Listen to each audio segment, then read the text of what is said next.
সে কোনো সদস্য না দিয়ে আসসালামু আলাইকুম, স্বাগত জানাই চ্যানেল আর এ নিউজে। পিরোজপুরের ভান্ডারিয়ায় বিদেশি পিস্তল ও গুলিসহ মোহাম্মদ আলিম খান নামে এক ব্যক্তিকে গ্রেফতার করেছে পুলিশের গোয়েন্দা শাখা ডিবি।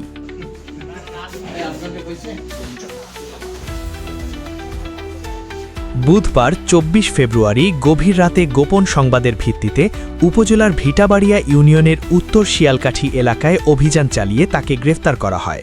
গতকাল আমাদের মাদক উদ্ধার এবং অস্ত্র উদ্ধার যে অভিযানের যে একটা টিম, সেই টিম তারা খবর পায় যে ভান্ডারিয়া থানা এলাকায় একজনের কাছে অস্ত্র আছে, যে তার নাম হলো মোহাম্মদ আলিম খান। যে তারা জানতে পারে যে এই লোকের কাছে অস্ত্র থাকতে পারে, অস্ত্র আছে। এই সংবাদের ভিত্তিতে তারা সেখানে যায়, ঘটনাস্থলে যায়।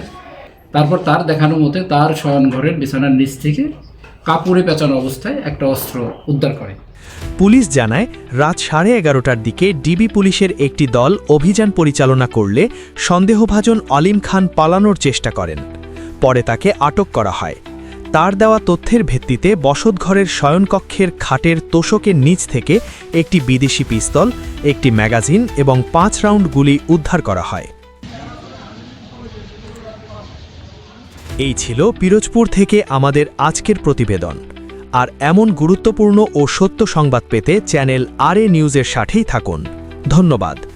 পিরোজপুর প্রতিনিধি এস এম নূরের রিপোর্ট।